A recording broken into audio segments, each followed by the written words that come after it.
Sumqayıt şəhər İcra Hakimiyyəti və Sumqayıt Bələdiyyəsinin əməkdaşları tərəfindən şəhər arasında fəaliyyət göstərən ictimai nəqliyyat vasitələrində maarifləndirici reyd təşkil olunub.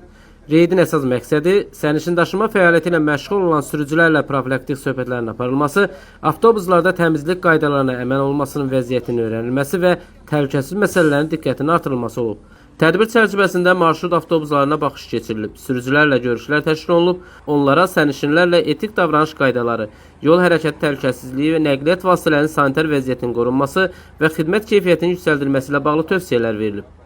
Reyd zamanı avtobusların salonlarının təmiz saxlanılması, havalandırma sistemlərinin işləh vəziyyətdə olması, oturacaqların və digər avadanlıqların istifadəyə yararlılığı diqqət mərkəzində olub. Eyni zamanda sürücülərə sərnişinlərin təhlükəsiz daşınmalarının onların əsas vəzifələrindən biri olduğu xatırladılıb. Bildirilib ki, ictimai nəqliyyat vasitələrində təhlükəsizliyin qorunması və təhlükəsizlik qaydalarına ciddi əməl olunması həm sürücülərin, həm də sərnişinlərin rahatlığı baxımından mühüm əhəmiyyət daşıyır. Bu istiqamətdə maarifləndirici tədbirlərin mütəmadi olaraq davam etdirilməsi nəzərdə tutulur.